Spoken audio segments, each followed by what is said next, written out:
I want to ceramic coat the missus's vag, so I stop getting friction burns on my old fella.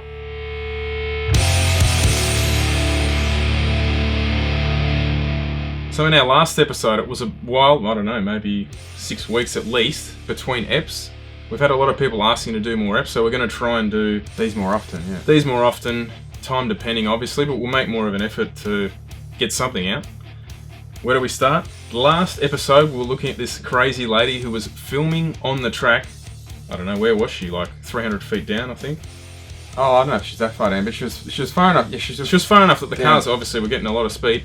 Here's another one. I mean, these guys are on the start line, but seriously, one of them's actually a real photographer, and she's standing in the middle of the 60-foot marker, and basically the foam 60-foot marker is basically the protection she's standing behind. The other lady is standing on the track. Vertical video syndrome. Good old vertical video. Vertical video syndrome is dangerous. But that's not the bit that amazes you. Fair enough, like the photographer should know better. She looks pretty official, like she's got... Yeah, the other woman, fair enough, they may not have ever been to a race. What's ridiculous is who's running the track. They should not be allowed. You know, why are they letting cars I don't understand that either. If I was at Calder Park, and I just thought, oh, just jump the fence because I'm going to get 1 foot closer, the starters would look at you and just... What the hell are you doing? Get off the track. They'd be screaming at you. So I don't understand either how any official isn't noticing people are literally standing on the track in front. In this case, it was a electric dragster trying to crack 200 miles an hour. So it's going to be 60-footing like crazy, right? And look, it's not really, a dragster's not really going to go like that. But still, it's just, where's your safety? It's mental. Neil Mitchell's an older shock jock, I guess you could call him on 3AW. I wouldn't call him a shock jock. No.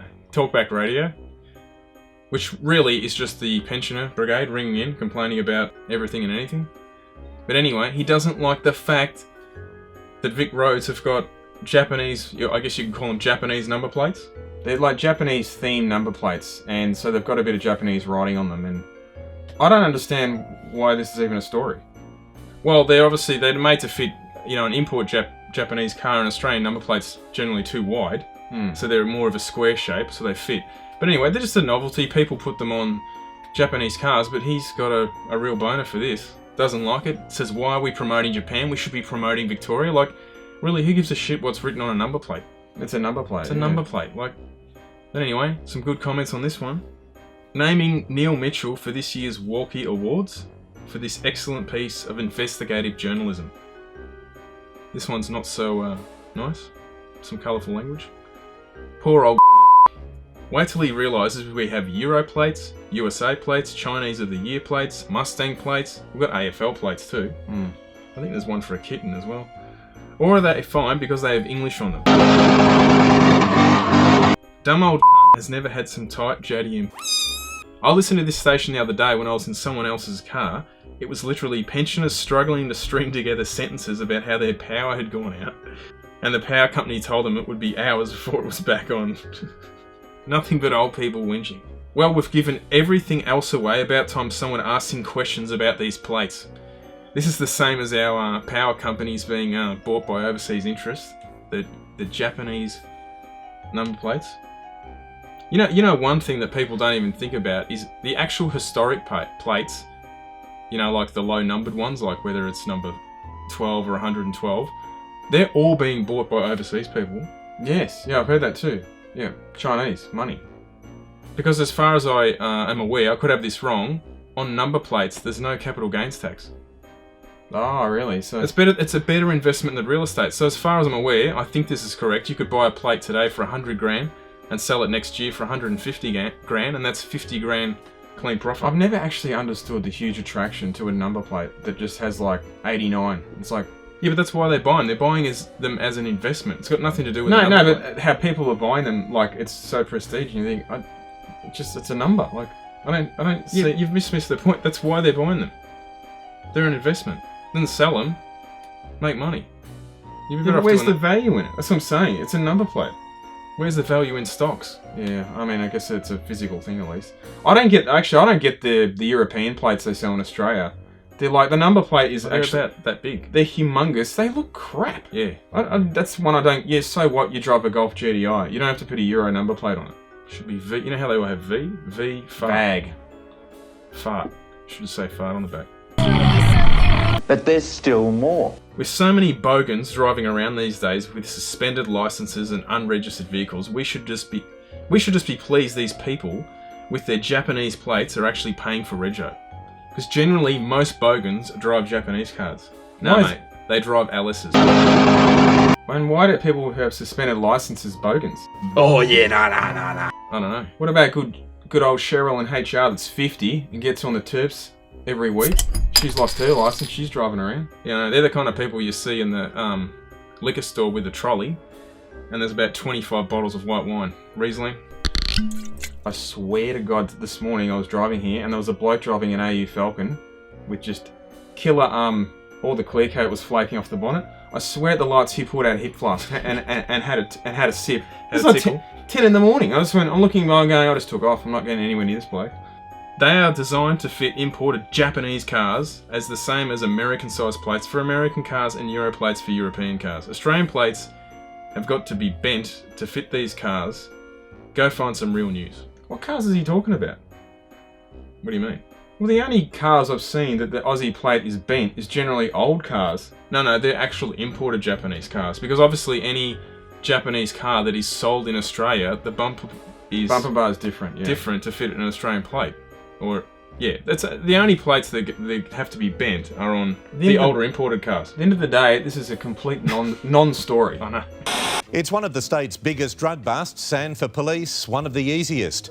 More than $200 million worth of the drug ice practically delivered to their door when a van smashed into a patrol car parked outside Eastwood Police Station. As this video says, this guy had one job to do. All he had to do was drive the delivery van from A to B. But as he was going past the cop shop, he smashes into not one but two cop cars. And he's just got a lazy. So then the police obviously took off after him, caught up with him. Oh, he did a hit and run, did he? He basically did a hit and run. It was a decent smash on the cop car. They caught up with him and found just the lazy street value, $200 million of drugs in the van. Maybe he was high on the supply driving. Ice worth $200 million.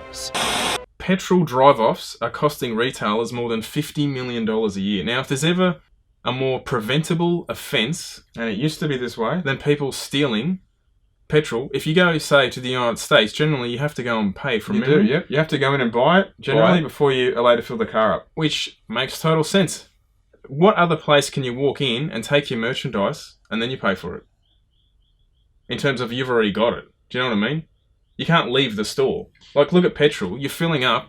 There's nothing stopping you going inside. Back in the 90s... Yeah, it probably would be nearly 20 years ago. Yeah. Mobile here had pay at the pump. You just swipe your credit card, pay, and leave. The only reason you fill up first is because they want you to go inside and fill up on chocolate bars. And Power thirst! Energy drinks for people who need gratuitous amounts of energy! Exactly. They don't want to pay at the pump because they want you to go inside and buy all the junk. It's, as you said earlier, it's completely preventable. Now, I know a few years ago, I think the police said to these Petrol, I don't know, whoever owns them all, said, we're not going to investigate these crimes anymore because they're preventable. So that's why they're like naming and shaming. Like, who cares? Like, no sympathy there. One Sydney company has set up its own name and shame Facebook page called ServoWatch. We've always been accused of hating the Ford BARRA engine, which is just ridiculous. Now, we've been selling a ton of these stickers, new in our shop, so get on them. We've also got an updated BARRA t-shirt. So this is a dark navy, a bit more subtle this time. So get onto these too. Show your love for the Aussie Ford BARRA. Within seconds, flames engulfed the car and another next to it. So let's back up this story a bit. You got two blokes, they've gone to the servo to apparently get fuel for the lawnmower. Now, they're driving back, the jerry can starts leaking everywhere. I mean, it's either a very old and rusty jerry can or they didn't do the thing up. It's pretty bad, right? It's a jerry can. What do they got to do?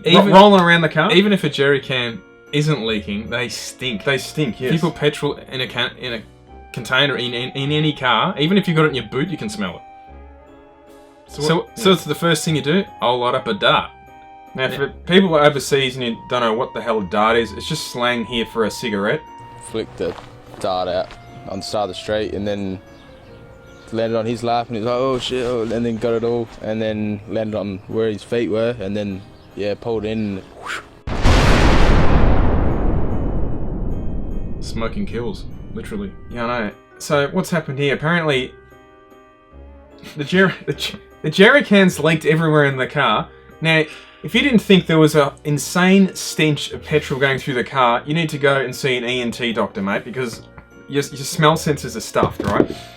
But it's just funny that apparently then they've gone to throw the ciggy out the window, and as you do, because you know, screw the environment. Just littering, just flick it out the window like every. And I don't know, ash has gone. Whatever's happened, right? The fuel is lit up in the car. One of them apparently jumped out, and his clothes are on fire. I don't know.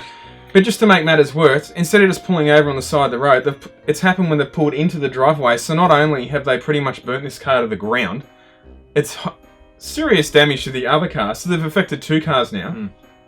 Someone pointed out too in this story. If you zoom in on the background, they were mentioning the lawnmower, but there seems to be a what's this? It's one of those old push just hand mowers. So burning the second car, that's just rubbing salt into the wound. On the upside though, probably haven't devalued. Is it an Astra? Is that what it is? A grade Nugget Astra. Yeah. Those cars probably pretty much worth the same as what it was worth before it burnt to the ground. And as we've done a few of these videos too, with just quality. Let's just say quality. These guys are happy to be alive, but I mean they don't even care. That's what I'm saying. Yeah, it's not the first one. They don't even care. No, burn a car to the ground. The other one's just all stuffed. Looks like you got yourself a little cold there, huh, fella? I don't think so. Me neither. Look at this hothead on the road. So, I reckon this bloke's he's on the freeway, he's got a car in the right-hand lane, of course, this happens to everyone, 90 k's an hour, 80 k's an hour, get over, right? Obviously, he'd had enough, swerved around, I don't know what his aim was, he was going to swerve and collect the car, he's missed the car entirely and just slammed his car into the concrete barrier. Yeah. Then he's got out to, I guess, confront the person, and of course they've done the right thing and just driven off. Yeah, who wouldn't drive off? Exactly, this guy's nuts. But I don't know what he was thinking. Like even if he thought he was going to clip the car, at that speed it would have clipped the rear of the car around. He might have potentially put his car on its side. Like now he's left with a completely smashed up car and everything's caught on dash cam. Le who? The her. See this? Just another morning on the Monash. One of the worst pile-ups ever seen on the Monash Freeway. I don't know what's going on in Melbourne lately, but every morning there seems to be one of our major freeways just totally shut down. How hard is it to drive in a straight line? But then again, I don't know what the circumstances are here. This bloke... Idiots merging on the freeway, no. 40 k's under, you reckon what? 7:30 a.m. peak hour mayhem. No. The guy, the traffic was at a standstill, and this guy's just coming in a B-double and just cleaned everyone up. Like, what? Apparently, he only just got his B-double license.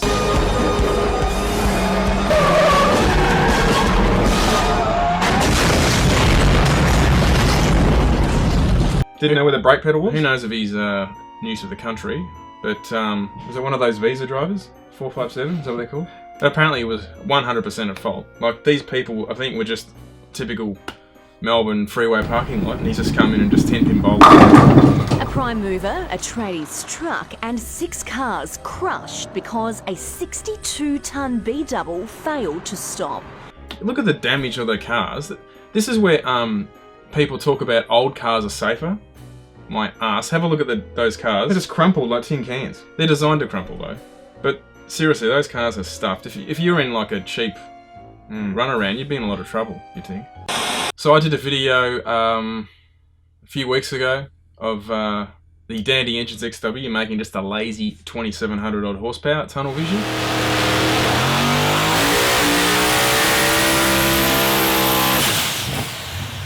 Now, some may not know, they actually took the car, well, they left the car there, the next day they cranked it up again, and it made even more. I think they did 6 or 7 pulls at over 2700 horsepower, and it actually made more. It made 2819 horsepower on less boost than what it was what it was running on our video. So that's pretty incredible. To make even more. It's insane. Wonder if we could see through. I think the turbos are probably starting to hold the car back, but that's incredible power out of a small block engine. Yeah, a lot of people are asking too. It is a Ford-based engine. A lot of people, weirdly, in comments are asking.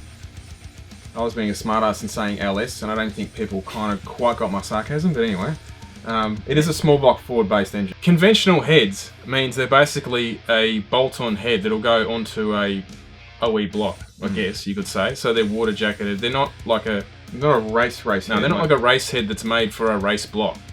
So it's like if you bought a it's no different if you buy a set of alloy heads that were originally cast iron and they go on the original cast iron block. That's what it means.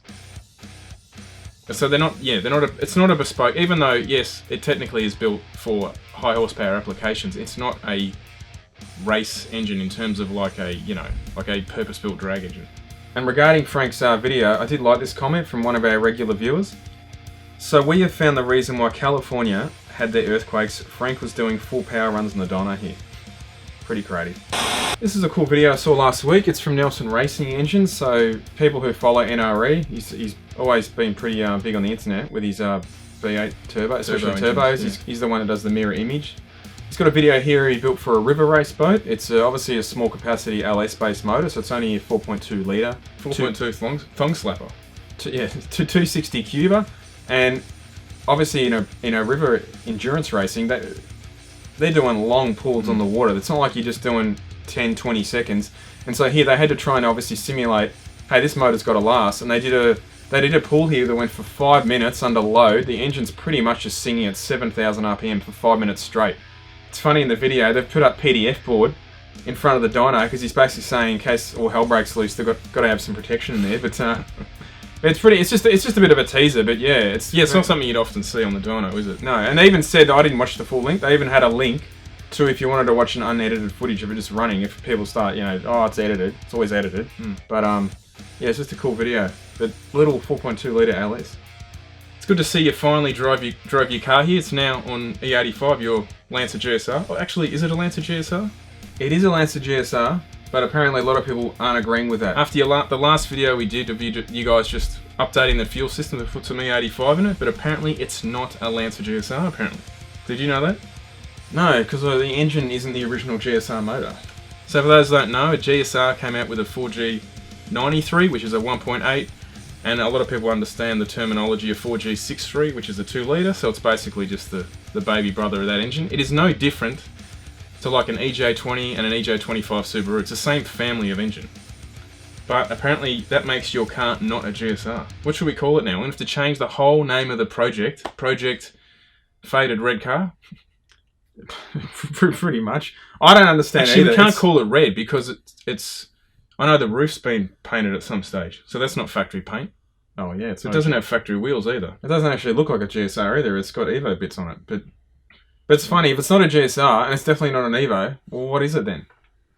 I mean, I see this kind of stuff written on the internet. It's just tomato. Well, what the hell? Like, so my Subaru's got a 6-speed STI gearbox, so now it's not a WRX either. What shall I call it? Project Shitbox.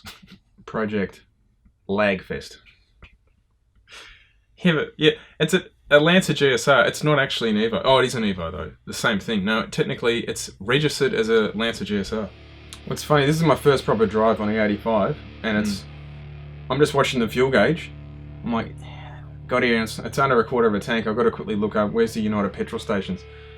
This must be like when you first get an electric car and you're like, how much charge has this thing got? Because you can't just quickly top it up. Your Lancer GSR is less of a GSR than Leroy is of a Corvette. Alrighty.